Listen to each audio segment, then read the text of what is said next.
Doctor Ketan Bhimani, MD Ayurveda, panchakarma નિષ્ણાત. જામનગરથી BMS MD પૂરું કર્યા પછી 2005થી રાજકોટમાં વ્યવસાય તરીકે પંચકર્મ ટ્રીટમેન્ટ અહીંયા બસ સ્ટેશન પાસે કરણપરા ત્યાં દરેક પ્રકારની સારવાર આપવાની થતી હોય છે. સાથે અત્યારે RK યુનિવર્સિટી ત્રંબા ખાતે જે આયુર્વેદિક કોલેજ છે એમાં સવારના ટાઈમમાં આવું છું, સાંજના ટાઈમમાં કરણપરા પંચકર્મ વિભાગ તરીકે આવું છું ખરા. એટલે આમ તો સામાજિક પ્રવૃત્તિઓ બધી આપણે જોતા હોઈએ છીએ, વ્રત છે, તપ છે, ઉપવાસ છે, ફરાળ છે, બધી વસ્તુઓ લોકો કરતા હોય છે. સારી વસ્તુ છે, ધર્મ તરીકે સમાજમાં આપણે હોવું જોઈએ ખરા. પણ મિત્રો, આ માધ્યમ તરફથી એક મેસેજ આપને આપવા માગું છું કે જે ધાર્મિક ક્રિયાઓ આપણી બધી લખાયેલી છે એ 1500-2000 વર્ષ જૂની સંસ્કૃતિ હતી એ સાથે જોડાયેલી છે.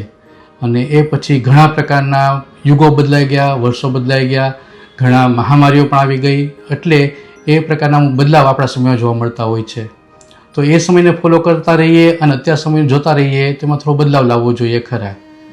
આયુર્વેદ પદ્ધતિ પણ એ પ્રકારની લાઇફસ્ટાઈલ આપણને સજેસ્ટ કરે છે કે જેમાં સવારે હળવો નાસ્તો, બપોરે વ્યવસ્થિત જમવાનું અને સાંજ પડે સૂર્યાસ્ત પહેલાં પણ જમી લેવાનું. રાતનો સમય છે આપણે ખોરાક ન લેવો જોઈએ, પણ પાણી વાપરવું જોઈએ ખરા. જ્યારે ઘણીવાર એવું થતું છે કે અમુક ધાર્મિક ક્રિયાઓમાં આખો દિવસ પેટ ખાલી રાખવાનું, અથવા તો સવારે નહીં લેવાનું, બપોર પછી કાચું લેવાનું, સાંજે વ્યવસ્થિત જમવાનું, આવી અલગ અલગ પ્રક્રિયાઓ બધી જોવા મળતી હોય છે. તો મિત્રો, આપણે જોવું પડે કે જ્યારે આપણે બીમારી સાથે રહેતા હોઈએ, જ્યારે આપણને કોઈ તકલીફ હોય, ત્યારે પછી આ પ્રકારના સિદ્ધાંતો કામ ન કરે.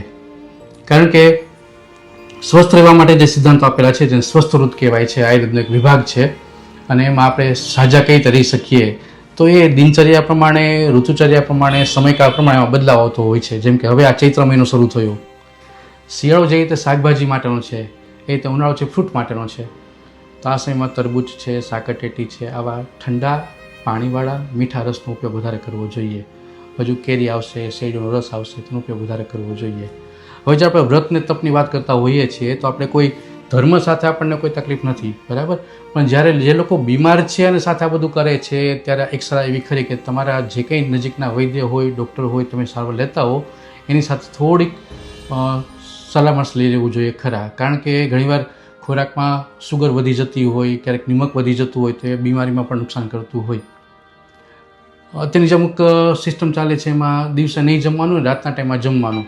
તો એ સમયમાં જે ખોરાક હોય છે, દૂધ ઉપરના ખોરાક હોય છે, લસ્સી છે, ફાલુદા છે, પ્રવાહી છે, બધું, તો એ સુગર વધારવાનું કામ કરે. તો એ ધ્યાન રાખવું જોઈએ ખરા. અમુક લોકો ચૈત્રી નવરાત્રિ હમણાં આવશે તો એ રહેતા હોય છે કે 9 દિવસ દરમિયાન કોઈ જાતનો નિમક વિનાનો ખોરાક લેવાનો. તો એ પણ સારી વસ્તુ છે. પણ સાથે જે લોકોને સતત વરસો વળતો રહ્યા કરે છે, ગરમીનું કામ કરવાનું છે, એ લોકોને પાણી પ્રવાહી વધારે જોવાનું છે. જૈન લોકોમાં એવો ક્રમ હોય છે કે સાંજે 7 વાગ્યા પછીથી લઈ અને સવારના 10 વાગ્યા સુધી કંઈ ખોરાક નહીં લેવાનો, જેને modern medical science intermittent fasting કહે છે. તો એ પણ સારી વસ્તુ છે કે આપણા શરીરમાં જે કંઈ ખરાબ કોષ બનતા હોય એને મારવા માટેની પ્રક્રિયા છે. પણ આ બધી વસ્તુ છે ને એ સ્વસ્થ વ્યક્તિ માટે છે. આપણા ઘણા સિદ્ધાંતો આપણને જે આચાર્ય તરફથી, ઋષિમુનિ તરફથી આપણને પ્રકૃતિમાં મળેલા છે એ બધામાં અમુક નિયમો છે એ સંન્યાસી લોકો માટે છે, અમુક નિયમો છે સંસારી લોકો માટે છે. જો ખરેખર આ નિયમો આપણે સ્વાસ્થ્ય માટે વાપરવો હોય તો નિયમ પણ સાથે એવો બનાવવો જોઈએ કે રાત્રે વધીને 10 આપણે સૂઈ જવું જોઈએ, 4, 4:30, 5 બ્રહ્મ મુહૂર્તમાં ઉઠવું જોઈએ. એ નિયમ ફોલો કરીએ તો તકલીફ ન થાય. કારણ કે આપણે સવારે ઉઠીએ છીએ અને પછી જો ખોરાક નથી લેતા, અથવા રાત્રે જાગીએ છીએ ખોરાક નથી લેતા, તો ખાલી પેટે પણ ઊંધો ગેસ ચડવાનો, પિત્ત વધવાનું, માઇગ્રેન થવાનું, એસિડિટી થવાનું, આગળ જતાં હરસમસા થવાની, કબજિયાત થવાની પણ શક્યતાઓ ખૂબ જોવા મળતી હોય છે. તો અમે અમારા દર્દીઓ જ્યારે ક્લિનિકમાં આવતા હોય ત્યારે ખાસ સમજાવતા હોઈએ છીએ. પબ્લિકને જ્યારે પણ આવા કોઈ લેક્ચર માધ્યમથી મળવાનું હોય ત્યારે વાત કરતા હોય છે કે જ્યારે આપણે પથ્યનો ધ્યાન રાખતા હોઈએ, પથ્ય પાલન કરતા હોઈએ તો દવા કામ કરશે ખરા. એક સરસ આયુર્વેદનું સૂત્ર છે, પથ્યે સતી ગદાતસ્યમ કિમ ઔષધમ નિષેવણે.